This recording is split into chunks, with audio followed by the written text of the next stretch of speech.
out loud all of a sudden in my ear. Good morning, Carrie. Good morning, Clay. How you doing? I'm okay. Good morning, everybody. Hey, everybody. Welcome to Bold TV. We got, as usual, never dull moment with President Trump. We're going to talk about the Comey firing. We're going to talk about Black America under Trump. The usual packed show. It is. I don't know what to do. We're doing our grading thing again. I really don't need but one letter today. It's quite the week. What? It is. And don't forget to like us, Bold TV on Facebook, and join us on Periscope as the usual. All the business stuff. And find us on iTunes and on SoundCloud as usual. And make sure that you share the show with your friends, because that way we can get more of what you love, which is Clay and Bold. And Carrie, of course, and you too. Wait, will you always remember where you were when news broke that the FBI director had been fired? Not really. You don't think so? Because, you know, Bill Clinton fired his FBI director, no sweat. Truth, he did fire his FBI director. His FBI director was stealing things, was doing things that were definitely considered illegal, and also wasn't investigating him. If you want to compare the two, I think you are going to have to really do some yoga. Was he a leaking sieve, however you say that word? Definitely not a leaking sieve, and that's was for sure. He also a showboater? Are you kidding me right now? Can I grade you today? Are you taking the president's arguments and using them as your own, even though they don't make any sense whatsoever? You know what? I'm actually just taking Democrats' arguments. We're going to get into that later. Okay, but first, we have breaking news. We have to show this. Breaking news. Melissa McCarthy spotted in New York here, but she's dressed up as Sean Spicer. We got to roll the tape. Spicer returns. So they're shooting. Just to be clear, she doesn't actually get around like this normally. They're shooting some stuff for SNL, which we don't know when it'll air. So it's the rolling podium is throughout the streets of New York, and it's just brilliant. I know when I say we don't know when it will air, Ben, I don't mean we don't know what day it'll air, but it may not air tomorrow night. It may air the week after. We're not sure. Ben's like Saturday night in my ear. I think I know that much. But that piece for her, that little bit for her has been it's gold mine. But you know, it's an interesting week for her to be Sean Spicer, given that he was sort of benched later in the week this week for Sarah Huckabee Sanders, who took over the White House briefings in the wake of this Comey situation. Why do you think that was? Well, as I understand it, he had been on vacation. As I understand it, he had spent a great deal of energy defending and saying that the president had confidence in Comey, and therefore having him go back out and completely change what he was saying would have been very difficult. Well, I mean, they love to flip-flop over there actually, at the White House. we have a clip from Leslie Stahl's, the very first interview that Trump gave on 60 Minutes. Let's roll that for a second. At that point, the discussion turned back to some of the thornier issues Mr. Trump faces. FBI Director James Comey, are you going to ask for his resignation? I think that I would rather not comment on that yet. I haven't made up my mind. I respect him a lot. I respect the FBI a lot. I think before... Even though they leak so much? Well, there's been a lot of leaking. There's no question about that. But I would certainly like to talk to him and see him. It's a tough time for him. And I would like to talk to him before I answer a question like that. Sounds like you're not sure. Oh, sure. I'm not sure. I'd want to see. You know, he may have had very good reasons for doing what he did. Okay, and your thought? Why do we air that? We aired that to say that he's from the beginning was indecisive. Like, he had not said, my firm, rigid position is I will not fire him. He has my full confidence. Okay, from day one, it was always under question. This is that right there is Bold is better than that, because that's what other networks do. You show one clip that defends your argument when there are many other instances of Donald Trump saying that he had confidence in James Comey. You can't just show one piece of an interview from November and say that that's what his position is, when he has said numerous times that he has confidence in James Comey, that he likes James Comey, that he doesn't plan on firing James Comey or asking for his resignation. You don't show just one of them and say that's the argument. There's a lot more. So that piece, take that piece with an entire shaker of salt. Well, I think it's important because it was his very first public interview his first after public winning. interview where he didn't know, he couldn't believe that he had won, and he didn't know the answer to many things. He said quite a few things that in that interview that he has not necessarily stood by. I mean, we could go through that entire Leslie Stahl interview. He talks about his positions on same-sex marriage, and then he went and appointed somebody to the Supreme Court who would arguably vote to overturn it if he had the opportunity. I mean, you can't say. I mean, that interview has not reflected the way he has behaved as president since he's been in office. And so you can always find something that's going to defend your argument. And I think that was a little unfair to apply that specific thing. I'm not critiquing you, I'm critiquing the media in general. If you want to talk about media being biased, doing things like that is kind of what bias means. Well, I respectfully disagree. As do you? much as Well, I that's love you, okay. Clay. That's okay. Feel free to put in the comments Yes, we section want to know what you you think. about whether or not that was biased or not. Let's see if it blows up. Then how about this? Let's play the tape of Democrats themselves calling out the credibility of James Comey. Okay. Let's roll that one. All I can tell you is the FBI director has no credibility. You said that he had no credibility. I assume that you support the president's decision then to fire his FBI director. No, I do not necessarily support the president's decision. The president ought to fire Comey immediately. And this is a direct attack on the democracy in the United States. I just have no way of understanding these actions. They're completely unprecedented, and that's why I think he owes the American public more information. I was stunned, and I'll say I think we're living through the stress test of this 230-year-old democracy. And if you're going to violate DOJ policy, you need a darn good reason for it, and you better have something to say. And here, there wasn't a good reason for it, and he had nothing to say. This letter just raised far more questions than any could answer. Well, it's incredibly disturbing at many levels. I am worried about the integrity of the FBI. Suddenly, there is what I call a hocus pocus move. We then move to another subject. And this one is without a doubt not only explosive, but I think it also goes to the heart of our democracy. First of all, did we produce that in-house? Is that our thing, or did we get that from No, somewhere we else? got that from the internet. Okay, well, we didn't credit it. That's why I didn't know. But that's okay. That's okay. I thought it was pretty well done. I mean, listen, I'm not going to dispute the fact It's that, from the yes. Republican committee, just so you know.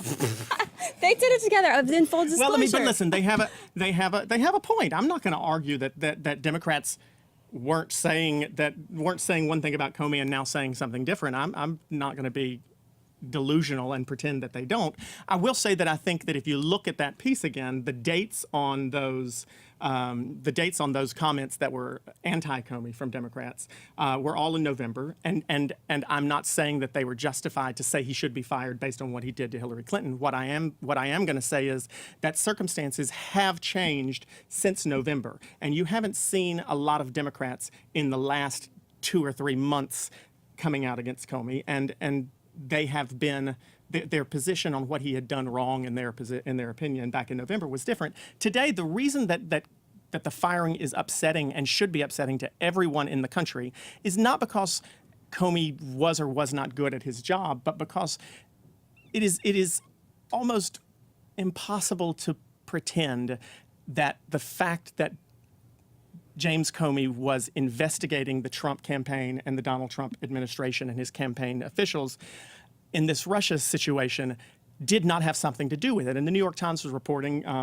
yesterday and this morning that a lot of this was stemmed from a few months ago, right after President Trump was inaugurated. He had Jim Comey over to the White House.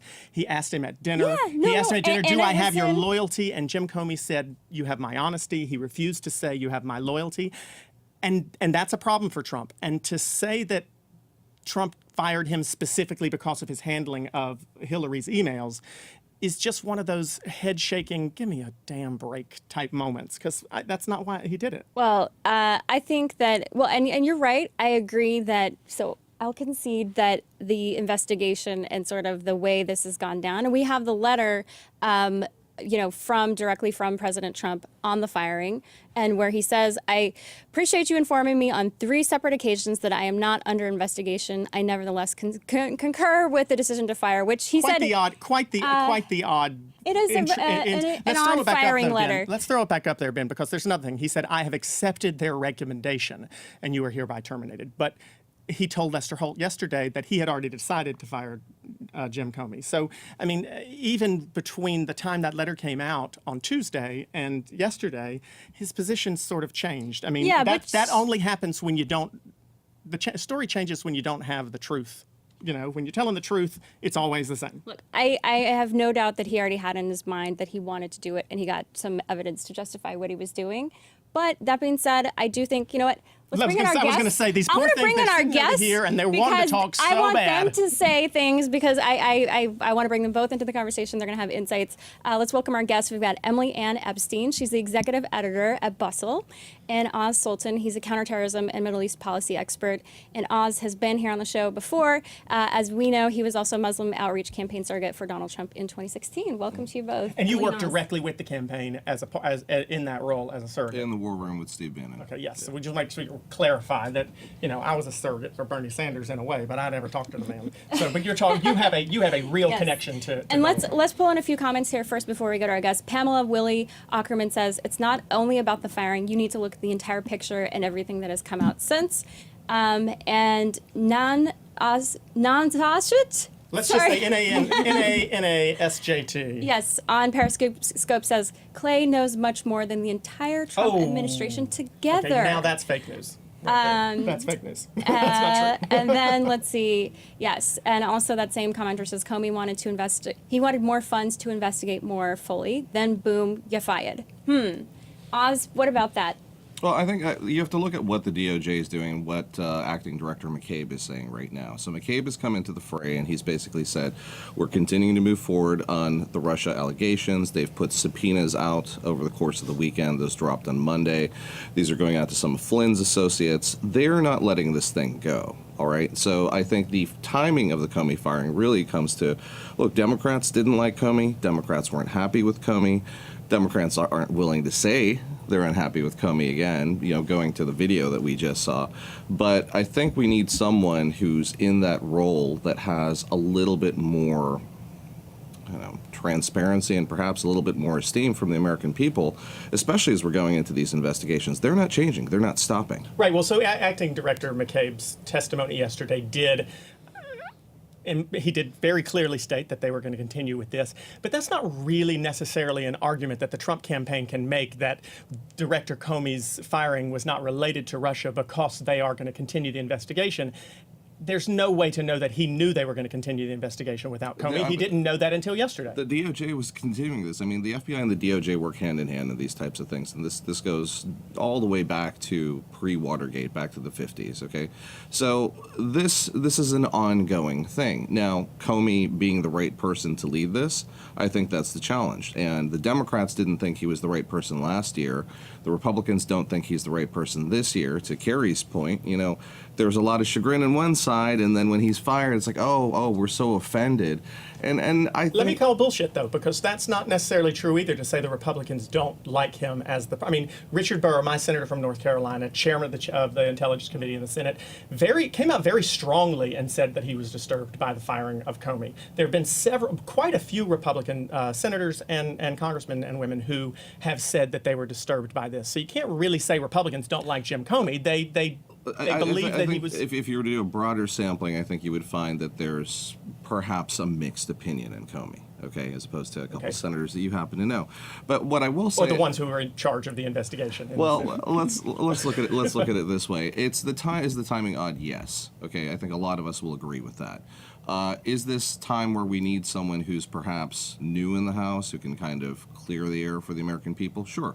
And I think McCabe is starting to lead that. I think we'll find some new leadership in the days coming. But this is also kind of par for the course that you've seen with this new administration. I mean, I think the closest thing you have to this administration is if we had elected Ross Perot in the 90s, okay? Because the expectations... Less charts, though.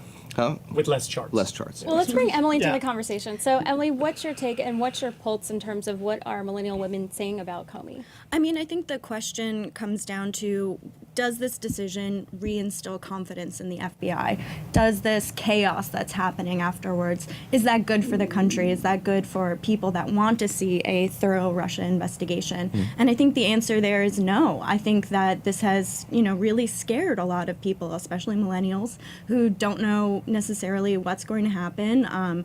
Is there any confidence that the Trump administration can find someone who's a real bipartisan voice that can put this Russia issue to bed, really flesh it out and dig in? I don't think that's there. Emily, I have to say, so last week I was able to interview the nephew of JFK. Hopefully we're going to have him on the show because he's a new book to celebrate JFK's 100th anniversary of his birth. And one thing he said, he was giving I asked him, what advice would you give to the Trump administration? Because JFK's approval rating when he took office was 70%.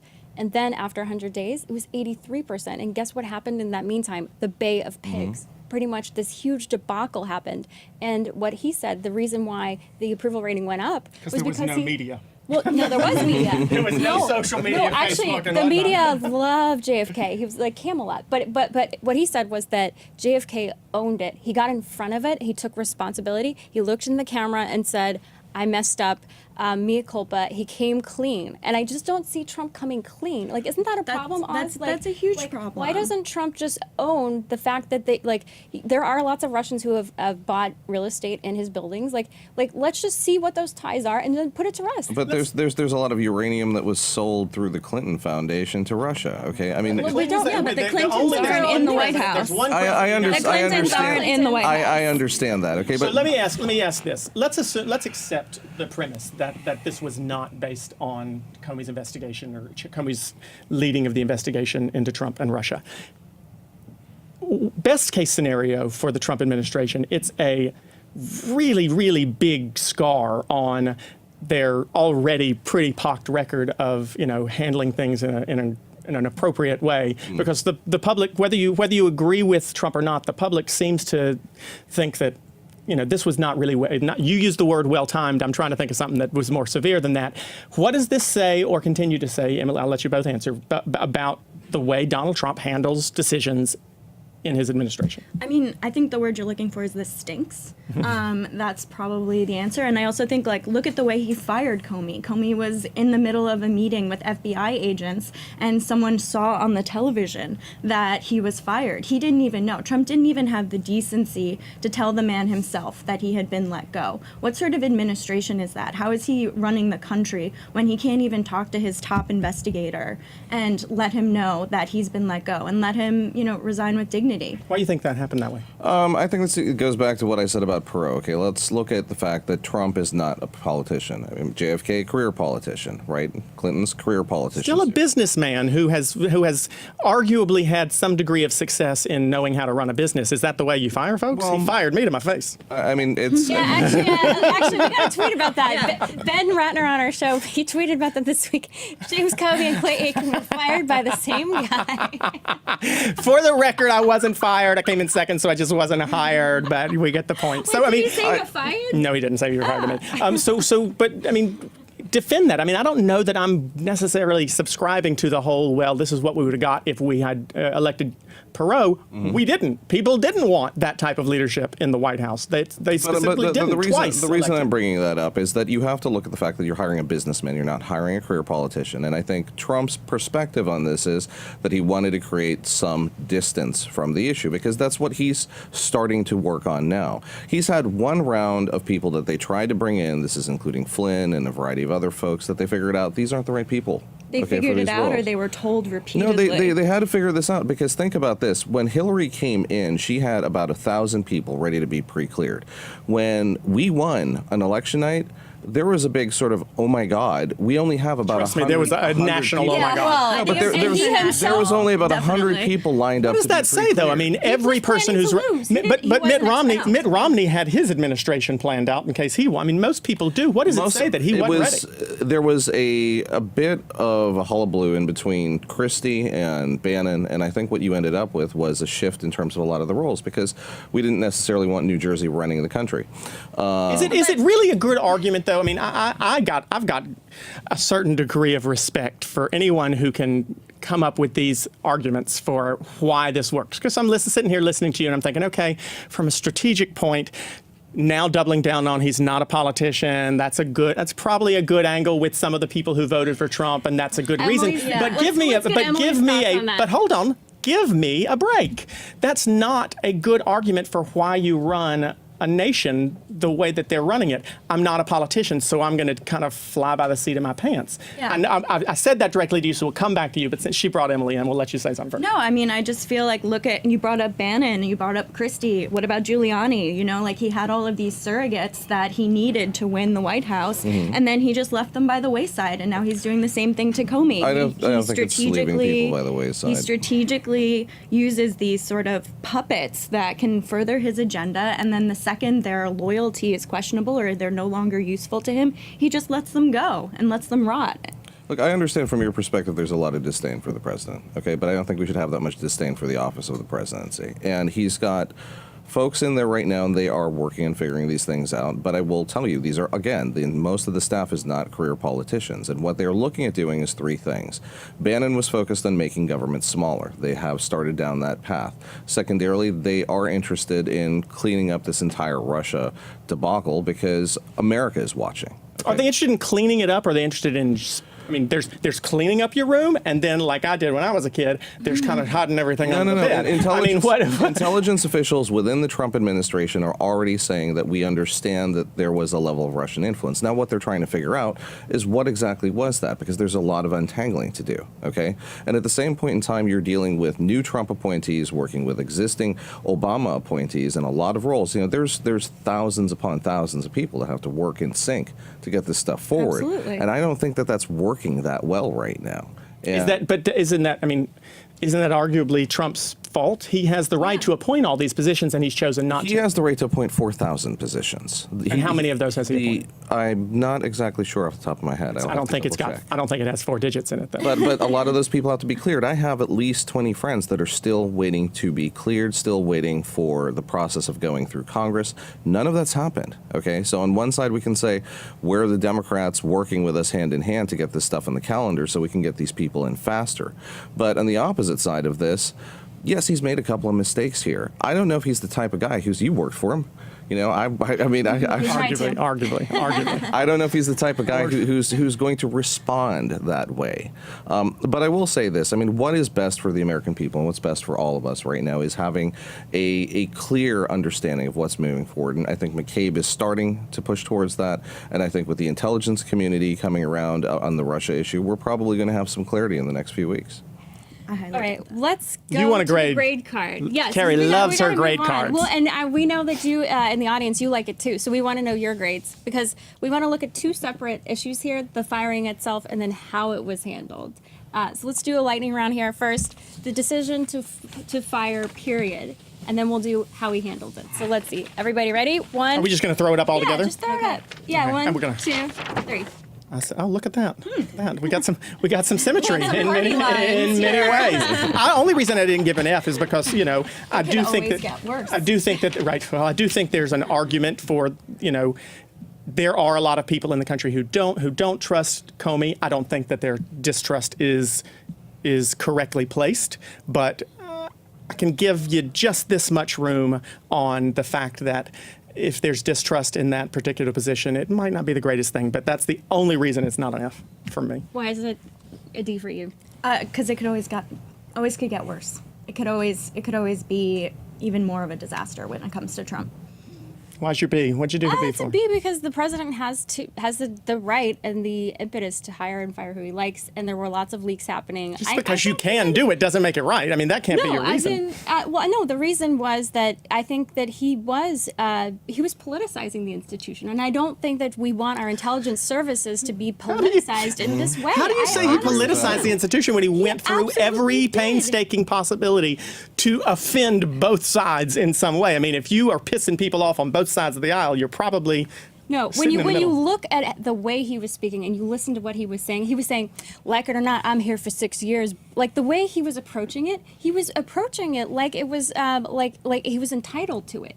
And I just think that that's wrong. And I think that in terms of the intelligence agencies, we want people who are, look, everybody knows how I felt about Trump heading into this, but it's like, I think the one saving grace I've seen is that he's getting serious-minded people around him, and I don't think that Jim Comey has shown that he's got this serious-minded approach to this. He was very, I think, just too overtly, he was making it about him instead of the results. To add to what Gary's saying, look, even just go look at what the NSA issues were. The NSA was supposed to stop collecting data on American civilians prior to Obama getting out of office. Guess what they're still doing?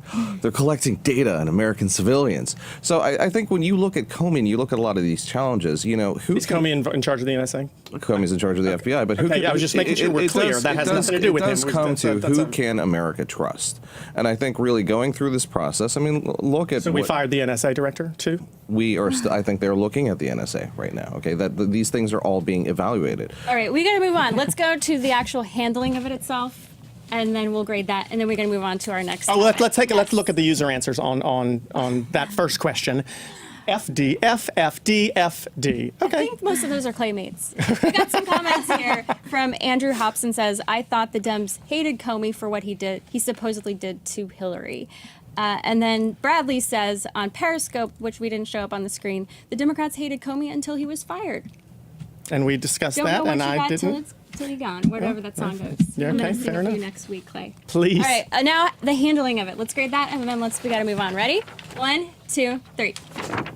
Okay, ain't no grade on this panel right here that would have been approved. It would have been okay with my parents when I was in school. You gave him the highest grade, though. You gave him an average grade on C. Why? I gave him a C. Why? Because I think this is a decision that's being made by a new president in a new role who's coming into finding his feet in politics. 120 days in. Listen, I think if he can get some of the stuff that he's already started, he's promised and he's started to deliver upon. We're talking about historically black colleges. We're talking about, engagement in inner cities. We're talking about Ben Carson's tour. If we can start fixing some of these problems, I think we're halfway to a better America. So that was the perfect transition because we're going to be talking on those very topics right now. So thank you for joining us. Emily Anne and Oz, thank you very much both for being here. Come back, we'll grade some more things. Carrie loves labeling stuff. No, I love clarity. I love understanding exactly how people think. Well, good. Do we get grades for that last question? Did people grade the last question on Facebook? Let's let them collect a little bit and get some thoughts while we bring on our next guest. Kathleen Klein says, good points, Emily. Not just millennials are concerned about what's happening to my country. Are concerned, period. What's happening in my country is what she says. That's how you should read it. Apologies for my lack of dramatic interpretation. Like Kathy. That's what she was. I can see Kathleen. And Shirley Tovar says, Trump will never admit he is wrong. And we've got grades from Facebook also on that. Okay, yeah, pretty much. Being a Claymate is an insulting comment. Listen, it sort of can be to some people. It's not I would consider it a compliment. I don't think Carrie meant it as an insult. No, as in like they're just people who. She was just saying that everybody, all of you are watching because you agree with my politics, which by all means continue to do so.